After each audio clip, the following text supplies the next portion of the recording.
ganda ng kalamansi. Laki. Yung verde. Meron kasing abono niya kaya maganda ang kalamansi.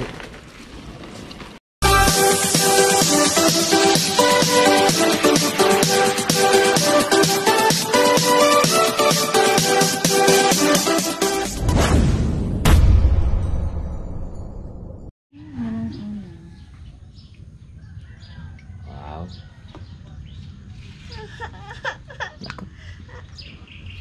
Masayang buhay mga ka-farmers. Kape-kape muna po tayo ngayong umaga at dito kami sa labas nga nagkakape at sa halamanan ni Mrs. yung kanyang munting garden. Bakit ba? Ba't balabas sa mood? Kape na tayo. Ito yung ating tinapay tsaka yung gatas ng dalawang bebe. Ito medyo Bakit kay Papa? O magkakape ka daw? nakasumpong si Bebe. Oh. Smile ka, smile, smile.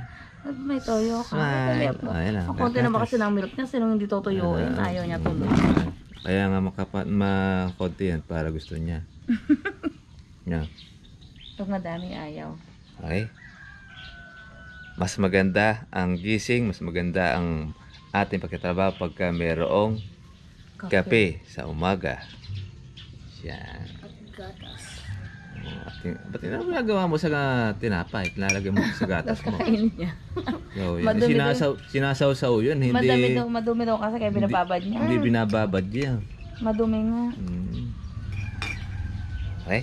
So, ito po ang isang maswerte. Nakasundot ng isang red bag. Yan. Oh. Sakto. Sakto. Magkano ba ngayon yan? 1,000. 2,000. Siyado naman. Ano?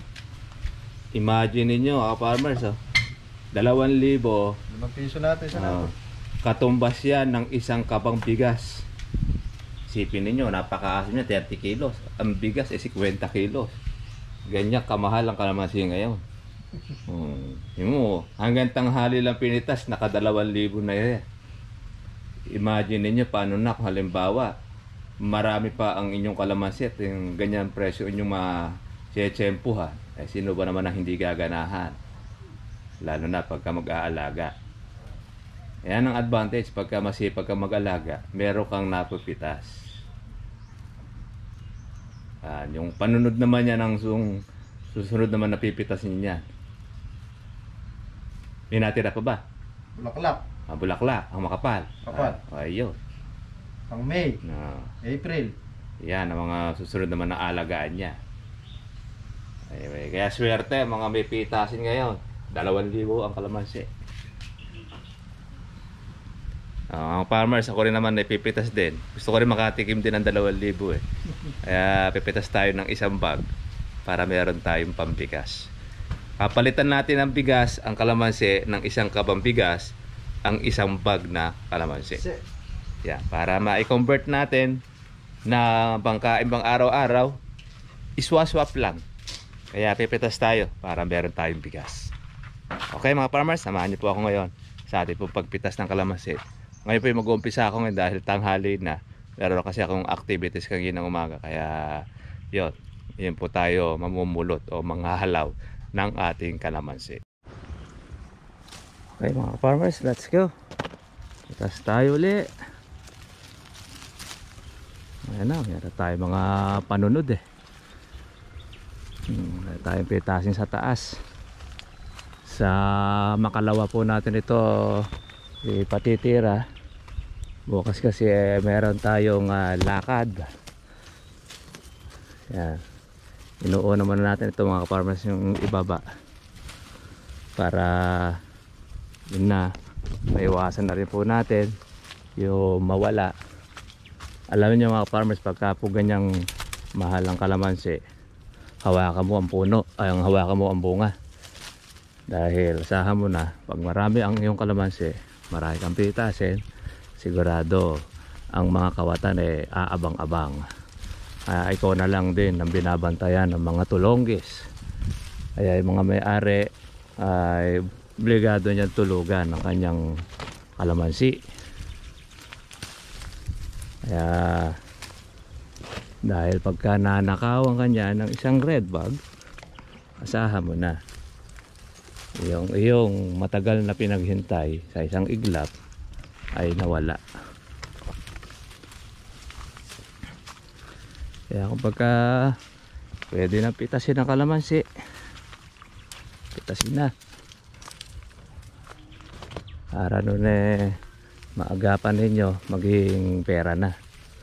Dahil pagka hindi po natin napitas yan, lalo na kung hindi naman ninyo babantayan, lalo na pagka mga nasa malalayong lugar kayo, ang inyong farm ay nasa gitna ng laot o sa gitna ng naalanganing lugar, kailangan ninyo talagang bantayan para hindi po tayo masalisihan. Alam nyo naman, ang magnanakaw, ikaw lang naman ang binabantayan. Wala na yung may-ari, sasalisi na yon. Yan yung tinatawag na salisigang.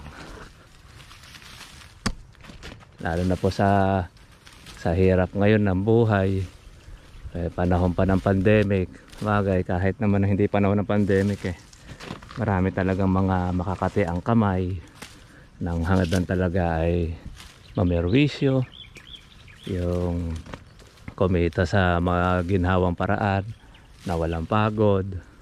Yan. Pangit naman yon na yung ipakakain sa pamilya mo ay galing sa nakaw. Delikado at madadamay pa ang iyong pamilya sa kalokohan ng tatay or ng nanay. Iba naman pinasusugal lang, kaya iba naman pinambibisyo, kaya nagnanakaw ng kalamansi, nanakaw na po pwedeng nakawin para meron lang siyang pambisyo. Ngayon pagka sa ating mga kaibigan, tama nga, nakakuha ka, kumita ka ng nakapitas ka ng nakaw, easy money, matindi naman ang balik niya sa iyo. Kaya para lang makapag-ingat din ang ating mga ka-farmers, at kung kailangan ng pitasin ng kalamansi mo at nasa presyo na, pitasin mo na rin para hindi na rin matukso ang iyong mga kapitbahay o sino man na po pwede mag-interest sa iyong kalamansi. Yan naman po ay tips lang natin sa ating po mga kaibigan, na kahit na yan mayroong bakod, pagka talaga gawan po ng masama at yan po ay nanakawi, ayan, sabay na rin po natin pagtatanggal ng sangan tuyo pagka tayo namimitas. Nung panahon ng tagulan, yan ang sakit ng kalamansi, natutuyo ang sanga. Kaya pagka hindi mo naagapan ng alis, ayan, asahan po ninyo, pati buong puno niyan matutuyo na rin. Kaya yan ang aming madalas na binabantayan. Wala naman tayo makitang gamot na mabisa dyan, kundi bagkos napipigil lang. Pero pagka tinamaan na, hala,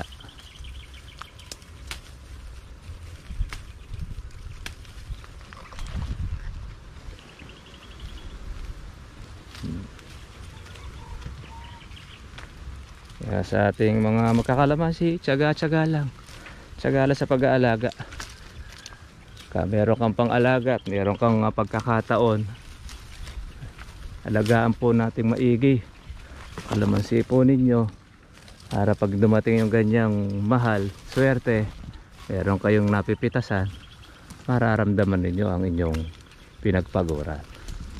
Pero kahit na mababa rin ang kalamansi, at least meron kang inaasahan, meron kang panggastos. Kaya tayo, tiyaga-tiyaga lang.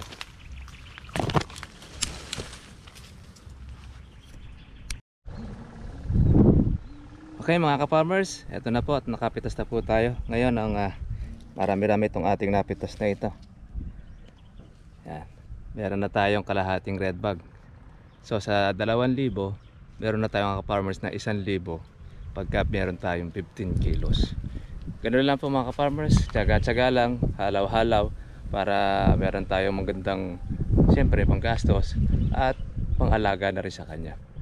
Kaya doon po sa ating mga kaibigan na kung saan ay nag-aalaga ng kalamansi, pagbutihin po ninyo ang inyong po pag-aalaga para kung dumating yung panahon na ganyang nagtataas ang presyo ng ating kalamansi, ay meron tayong mapipitas, meron tayong napupulot, meron tayong nahahalaw, meron kang pang income. Siyempre, nakakapag-alaga ulit tayo na tuloy-tuloy. Hindi po yung isang beses lang tayo nakakapag-alaga, halimbawa gaya na tumaas ang ating kalamansi, napitas na sa mababa ang iyong kalamansi, wala ka ng panunod. Pero kung sunod-sunod ang bunga ng iyong kalamansi, gaya po niyan, tuloy-tuloy ang income. Kaya iniisa-isa po natin, tinatsaga natin ituro po sa inyo mga farmers. Meron kayong puno, meron kayong kalamansi, para hindi masayang, hindi tumayog ng matayog ang iyong kalamansi, pamungahin ninyo ng marami at makikinabang kayong palagi. Isa pa, para isa pang red bag tayo, mga kalahating red bag pa po tayo na ating pong pipitasin. Ratsyada tayo uli. Okay na mga ka-farmers, ito na yung ating napitas. Yan. Meron na itong kalahating bag. Kulangin man ito mga ka-farmers, kukunti na lang. Dali lang tayo makakuha ng pamuno. Dahil meron pa tayo mga nakahalaw. Pabigat-bigat din sa balakang mga ka-farmers, pero ginhawa pa rin. Sa mahal ba naman ang kalamansi na yun, kahit mabigat, ubuhatin natin. Dahil siyempre, mabigat din po yung presyo. Imagine niyo, sobrang asim ng kalamansi. Pero grabe naman pagka nagmahal. Kaya masasabi natin, hindi po lahat ng mga mayroong kalamansi nakakapag-alaga ng maayos o mabuti. Dahil pagka nagkaubusan ng kalamansi mga ka-farmers, gaya niyan, crisis, hirap rin sila kumuha ng mga bunga at pati na rin po nung mga panunod. Ano yung kalamansi natin mga ka-farmers, Mano-manong spray lang po ginamit natin dyan, pero ang dami pong nagtuloy. Hindi naman po kasi dahil sa malakas ang buga ng pito ninyo at ligong-ligo ang puno ng isang kalamansi ay effective na ang gamot. Actually yung iba aksayado na lang sa gamot yun, yung naliligo yung kanilang mga puno dahil do sa power spray. Akala nila effective na effective. Hindi, ilang araw lang din ng gusar nun, balik uli sa dati yung mga insekto. Kumpara mo rin dito sa manual o yung mano-mano, natatapangan mo yung gamot, nami-maintain mo yung hangin, nabubulabog sila. Kaya lang siyempre, kung power spray ang gamit niya, marami rin bunga pati yung lasa loob. Ayun naman po ang advantage pagka power spray ang ginagamit, pati na rin yung mga nasa matataas na yan, naaabot ng power spray. Pero sa manual naaabot din yan. Itotore mo lang yung pito, hahabaan mo lang yung pito, naaabot. Kaya imagine niyo yan, no? Yung 240 na kalamansi ko na ito, nasa 4 at mahigit lang na mano-mano o yung ating chargeable na nagagamit, na-spray ko itong 240. Ganun po kamenos ang aking ginagamit. Kaya pag nagbunga siya at nagtuloy, yan, maganda ang ating kikitain. Kaya matipid tayo sa gamot. Siyempre, balikat lang naman yung nagdadala. Pero pagka tumangkad na yung kalamansi dito, power spray na talaga ang kailangan. Kaya lang pagka power spray na, mga kailangan na po mga farmers ng maraming gamot. Siyempre, marami na rin mga panghalo. Dahil drum na ang gagamitin mo, makina na, kaya bubugat. Isang kadalasan ay naliligo na ang kalamansi ninyo. Ganon. Kaya napakalaki rin ang kita ng agri-supply na sila ang nagpo-produce ng abono pati ng insecticide. Halos sa kanila na uuwi yung pera ng mga magsasaka pati na rin ng mga kalamansi. Pagka namali ka pa ng timpla, nalingat ka sa pag-spray, laglag ang bunga ng kalamansi mo, quits ka lang. Pag umani ka, halos kahit yung panggastos nila ay hindi pa rin makuha. Ganon. Kaya tutok lang mga farmers sa ating pong pag-aalaga. Patara tayo doon sa bahay para mapilian natin ng kalamansi ang ating napitas, para kung may kulang man, pupulot pa tayo ng ilang mga kilo. Ale.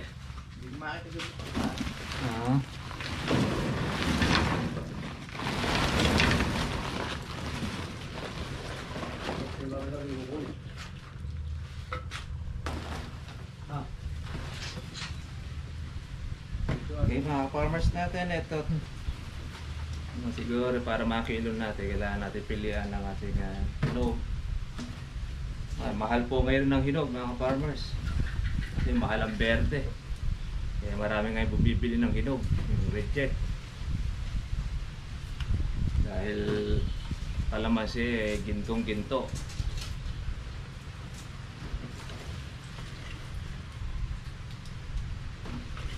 Swerte yung mga may bunga, yung mga pitasin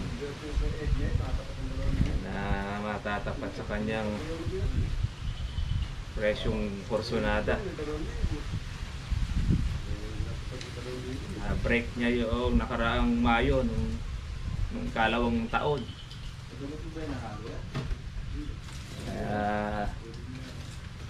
Jackpot, may maraming mga pitasin. Swerte rin tayo, nakatikim tayo ng 2,000 kahit ba isa-isa eh. Ito tayong pangalaga ulit, tayo pang gastos.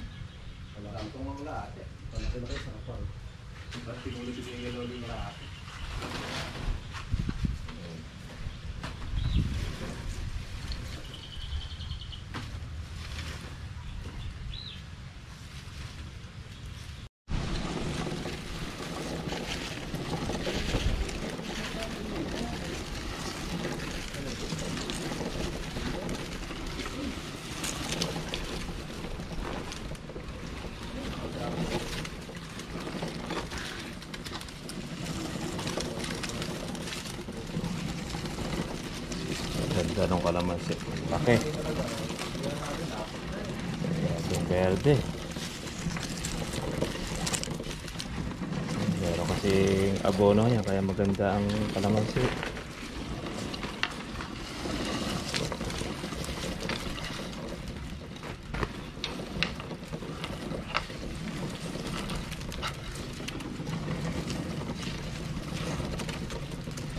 Alam niyo, ang mga buyer ngayon walang sela-sela, basta't pumapasok sa butas ng ilong, basta't kalamansi, approve sa kanila. Yan ang sitwasyon pagka mahal ang kalamansi.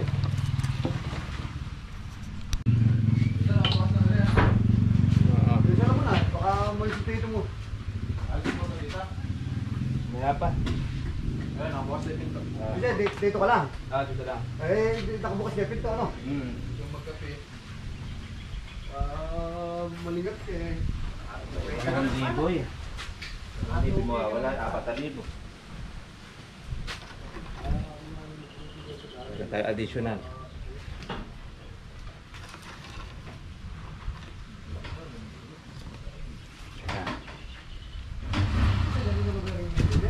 Ayan mga farmers, ipinin nyo 2,000. May isang kabang bigas na tayo. Yung 50 kilos sa halagang 40 pesos, 2,000. Ito ang ating kalamansi. So per asim, isang red bag, isang kabang bigas. Swerte ng mga merong ganitong pitasin. Kaya nasabay tayo dun sa swerte nila.